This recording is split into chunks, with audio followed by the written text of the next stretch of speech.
Hello, ladies and gentlemen. Welcome back to the Game Hub. I'm your host, GamerK, and it is still Villain Month here. And to keep it up, we are doing another Villainous guide. And this time, we will be reviewing a character from the first set, The Worst Takes It All.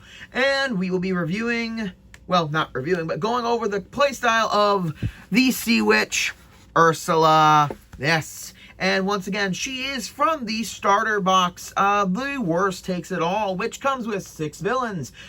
This is now my third of this set, and there's 3 to go. So stay tuned for the rest of them. And as always, normally I would be doing acting out the villain of this case, but I don't like being Ursula. Mostly because I don't have the mannerisms to do it. So first and foremost, we take a look at the game piece of Ursula, and I will say once again, every review, I love that Grimsborough, I think that's, no, not, Grimsborough's from Criminal Case. I kind of get words mixed up sometimes. From Ravensburg. I love that they do them in the nice, translucent, colored plastic, and as you can see, it's Ursula's big, nice, very nice, deep dark purple. You can see Ursula's hair right there with the sphere, which is, I believe, is her body. There's a little bit of detailing in there, so it could be somewhat of her cauldron. And of course, there are her tentacles underneath. Once again, really, really love each game piece. And if I could go through all of them from my favorite to my least, it would be actually, that would be a pretty fun video. Maybe once I've done all of them. But there's probably going to be more down the road. And then we get to her game board. And as you can see, a very, very cool image of Ursula looking all bad and fabulous. And the sea and all its spoils bow to my power. All in all, Ursula was a fantastic villain. So her objective is to start her turn with the Triton and the crown at Ursula's lair. And let's open up Ursula's realm to get a very nice, and I'm adjusting the camera, ladies and gentlemen, because I have special abilities. Okay, I don't. First, we start off with Ursula's lair, and I really, really love that they went with the outside of it for the location, because if we did her cauldron room, it would be kind of cramped to do a lot of show off the nice detailing, but I really love how it's a nice sea monster kind of coral shape. I really love that. And then we got Eric's ship, which is, I like, again, that they did a nice far away view, whereas a good majority of the, sorry if it's shaking a little bit, the camera is on an unstable surface. I love how for Ursula's domain, they did a lot of, background shots with the ship in the background and just the nice dark sea and the nice moon lit up night sky there. Very nice. And then we've got the shore because, you know, why not? I mean, where else do you meet a cute girl barely wearing any clothes and can't speak? Yeah. And then we've got the palace. And again, I love that they didn't do the inside for it. I love that we have the whole outside view of the palace, and that is honestly such a nice palace. It really is. Now, for people who've been watching these videos and for who know how to play Villainous, you may have noticed technically that there are there we go. Yeah, there are no vanquish actions, because Ursula's playstyle is a little bit different from all the other characters. For the focus is that she does not have vanquish actions. Yeah, that's kind of odd where you have to defeat heroes and everything. But Ursula's deck makes up for that. I'll get to that in a minute. Now, one thing I should always go over is that every Villainous deck is different. Some prioritize allies, some prioritize items. And Ursula's deck is much like being a Wicked Witch. Well, not a Wicked Witch, but a witch nonetheless. It's very evident that she uses spells, Ursula, please, and she helps them. Yes, she does. Yeah, Ursula's deck is very heavy, effect heavy. So basically, for Yu-Gi-Oh players, it's basically most of a spell card deck more than it is a monster deck. Now, we get into the conditions again that are the trap cards for Ursula, and she has two copies of each. So we start off with Trickery, which is that nice image of her walking along the beach as her human form, Vanessa. And even though in the movie it's kind of foggy, I like how they went with the clear picture there of Vanessa walking down this.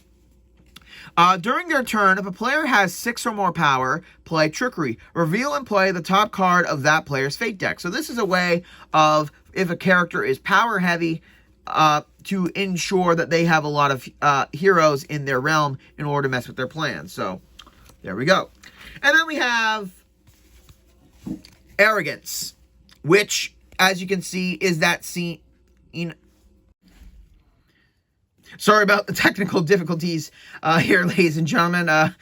Power died on my phone, so I need to plug it in. Anyway, like I was saying, then we have Arrogance, which is that scene from the movie where she's putting on that crown. And look at that face. That is the face of someone who this is the face of Kathy Morningside finally putting on that crown.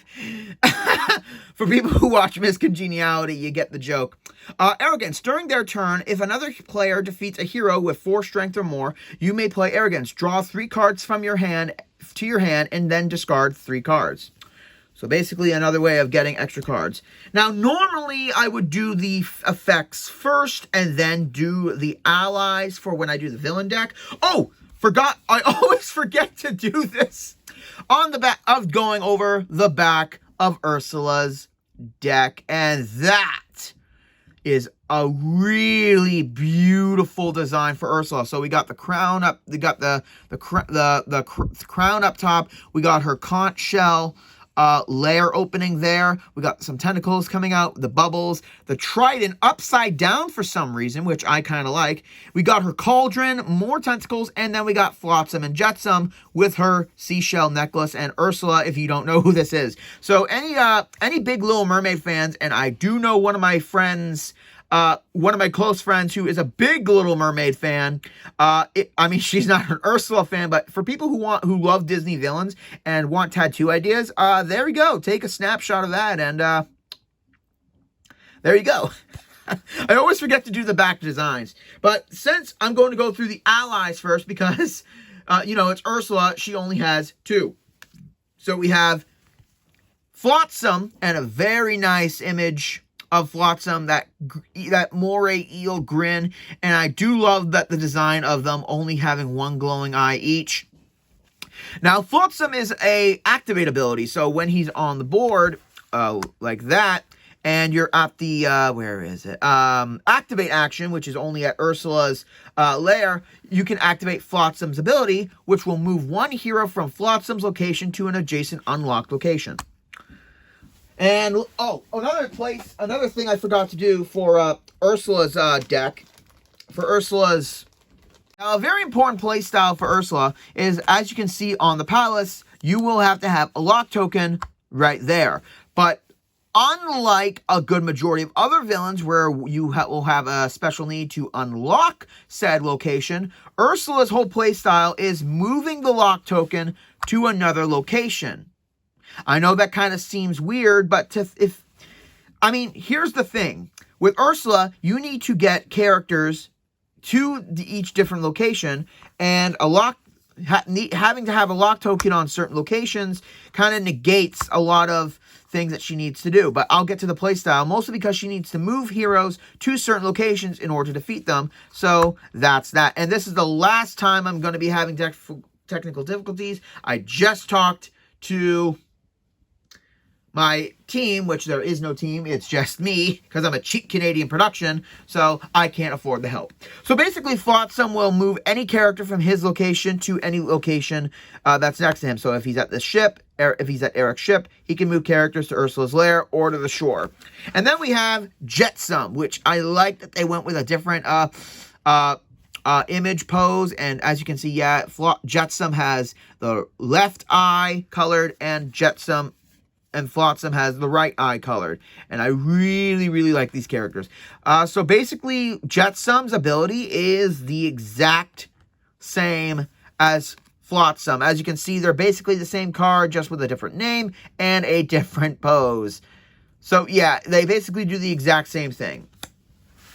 Now we get to Ursula's item cards, because they're still fewer than the actual effect cards. So we have one copy. Now these cards I'm about to show you are the key components of how Ursula gets things done for her role. They have the Trident, which, yes, I'm very surprised that it's in Ursula's deck. When Triton is played, find King Triton and play him to this location. Attach the Triton to him. When King Triton is defeated, Triton is returned to Ursula at the same location. So basically, if King Triton is at the shore and you defeat him, the Trident goes to the shore. And then we have the Crown, which is another activate card. Look at the top 2 cards of your Fate deck. Either discard both cards or return them to the top of the deck in any order. So the Crown basically allows you to adjust your villain deck to however you need it for the time being. Then we have the other effects. Like we get one copy of the Cauldron, and that is a very nice color of the Cauldron. Nice design, too. I really like it. Another activate ability. Gain 2 power for each binding contract in your realm.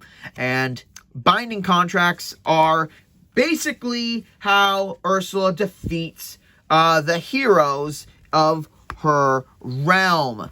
So, first we got one copy of this binding contract. It's basically all the same card, just different colored, because each color corresponds to a location in Ursula's board.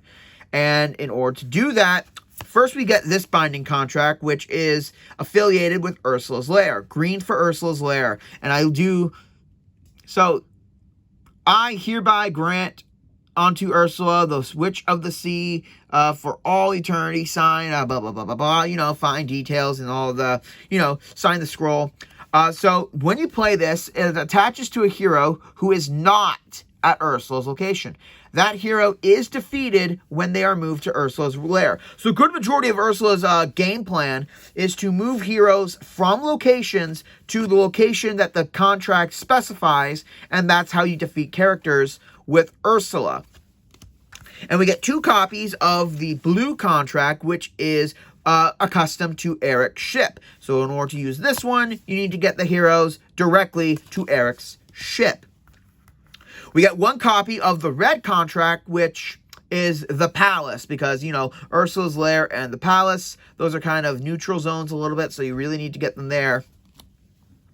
Also, in order to win, you also have to get the crown and the trident to Ursula's lair by using the move a card action, which you have 2 of those in the game, both of which are at Ursula's lair and the palace. So, and like I said, needing to move the lock location back and forth between locations, you really need to strategize what you want to focus on. Do you want to focus on getting power throughout the game, or do you want to focus on moving things for late game? And then we get 2 of the gold contracts, which are accustomed to the shore. So when a character attached with this moves to the shore, they are defeated. And that's basically Ursula's play with her items.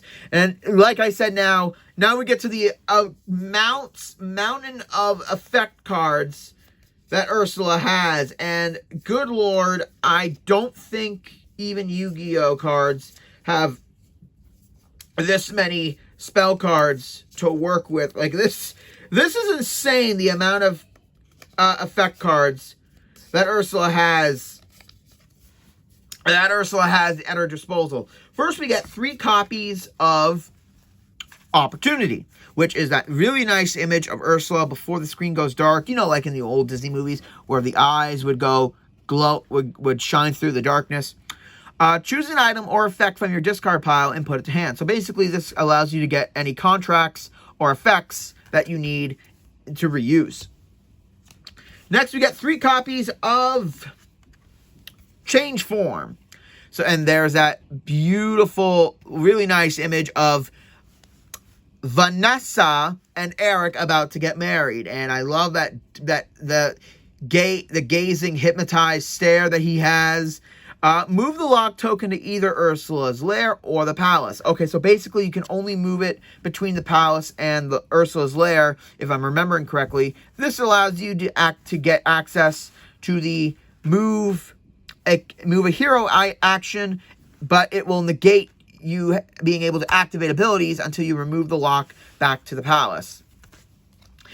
Ursula's deck is one of the more convoluted ones early game, but I think that speaks to the innovation that they went afterwards. Next, we get 2 copies of Deviation, which has that nice picture of the bubble at the on top of the cauldron showing Ariel and Flounder. I am really shocked that Dumb Shark isn't in this deck. Just gonna say. Also, for those of you who don't know, his name was Brute. How do I know this? Play Kingdom Hearts 1. Reveal cards from the top of your deck until you reveal a binding contract. Put that binding contract into your hand and then discard the rest. So this is basically a way for you to look for your binding contracts. And then we have 3 copies of Grow Giant.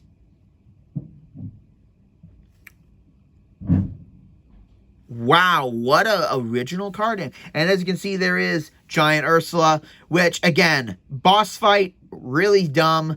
But at the same time, how badass was it when Eric just rammed the ship right into her? If nothing else, he's a lot better than any of the other princes on Disney's roster. Perform 1 available action at a location adjacent to Ursula, even if it's locked. So basically, if Ursula is at the shore and you play this, you can use any action that's in the 2 locations, even if it's locked. So, yeah, this is a good way to get around the lock ability. And then we got 3 copies of Whirlpool, and that is a really nice, really cool picture of the Whirlpool with the shipwreck right there. Move a hero to any unlocked location.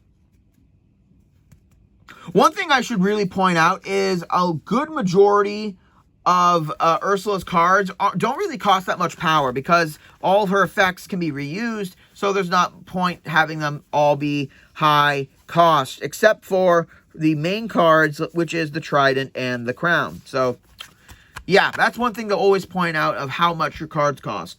And then we got 1 copy of Poor Unfortunate Souls, and it's a very creepy, very, very creepy image of all the poor unfortunate souls whose Ursula has transmogrified into these little husk things. You may move each hero to an adjacent unlocked location. So this allows you to move all heroes to any other location. And that's it for Ursula's villain deck. And now let's get on to the hero deck, which we'll be using to fight her off. And once again, very nice white version of the design, which kind of hurts my eyes a little bit. We get 3 copies of Return to Form, showing the poor unfortunate souls transforming back into the mer people. Okay, please, okay, tell me this doesn't seem like a Voldemort kind of look to it. I'm sorry, but it does. And you get 3 copies of that, and that is the only effect in the hero deck.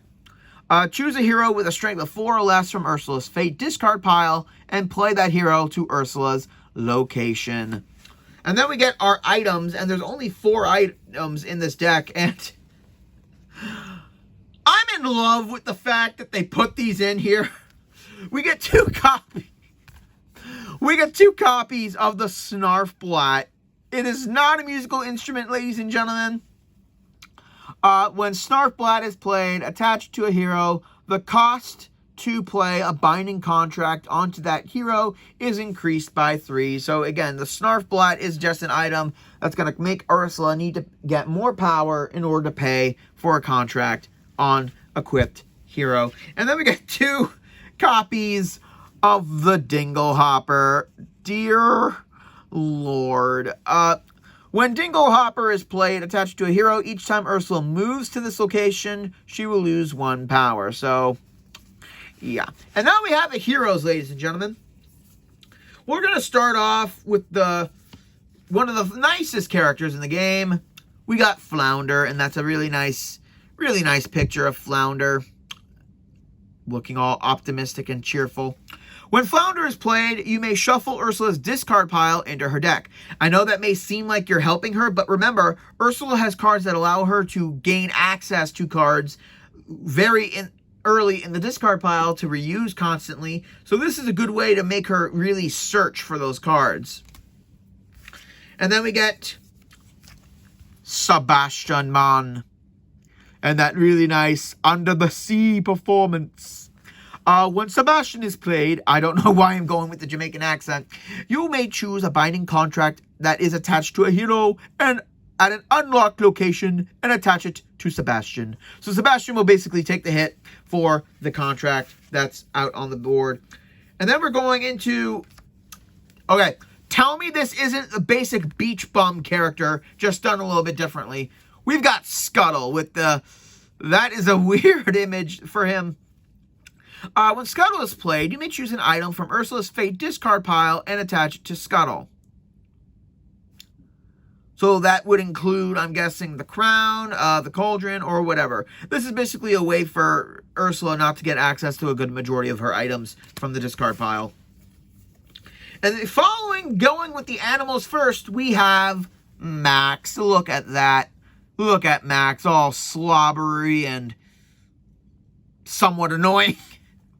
If Max is played at Ursula's location, you may move Ursula to any unlocked location. So, yeah, basically moves her away from where she needs to be. And now we're getting into the really, really good people. Well, people, technically. First, we've got the manservant, Grimsby. All honesty, I had no clue what his name was throughout when I was a kid. And that's that basic image of him at the dinner table. When Grimsby is played, you may move the lock token to either Ursula's lair or the palace. So, yeah, basically just moving him around in order to stop Ursula. And then we've got the prince himself, Prince Eric. And that's a very basic image for Eric. I would have liked them to do the scene when he was either on the shipwreck, ramming it into Ursula, or the scene when he's underwater and he threw that harpoon at her. That would have made a more epic image, but, you know, each his own. When Eric is played, you may move a hero to any unlocked location. So basically another way of making sure that heroes who have the contracts attached to them aren't close to getting destroyed. And then we have the big threat, King Triton. Very disapproving father look right there, ladies and gentlemen. Also, anytime there's a Disney princess within this Villainous guide, I will be doing her last because, you know, it only seems fair. The cost to play a binding contract or effect that targets King Triton is increased by 1 power. So, yeah, he prefers to have all that stuff not attached to him. And then we have, quite honestly, the best designed card for the hero deck.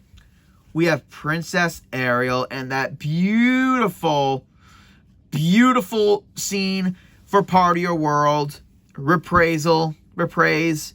Very nice with the waves splashing and the hair flowing. I love that they went with this choice. And when Ariel is played, you may move an unattached item from an unlocked location to her location. Until Ariel is defeated, Ursula cannot perform the move, an item, or ally action.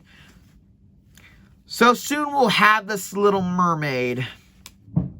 And that's pretty much it. And that is it for the video for the guide to Disney Villainous Ursula from the Worst Takes It All set, starter set. And that is it for Ursula, ladies and gentlemen. I hope you enjoyed this video. Hope it was informative for wanting you to play Villainous.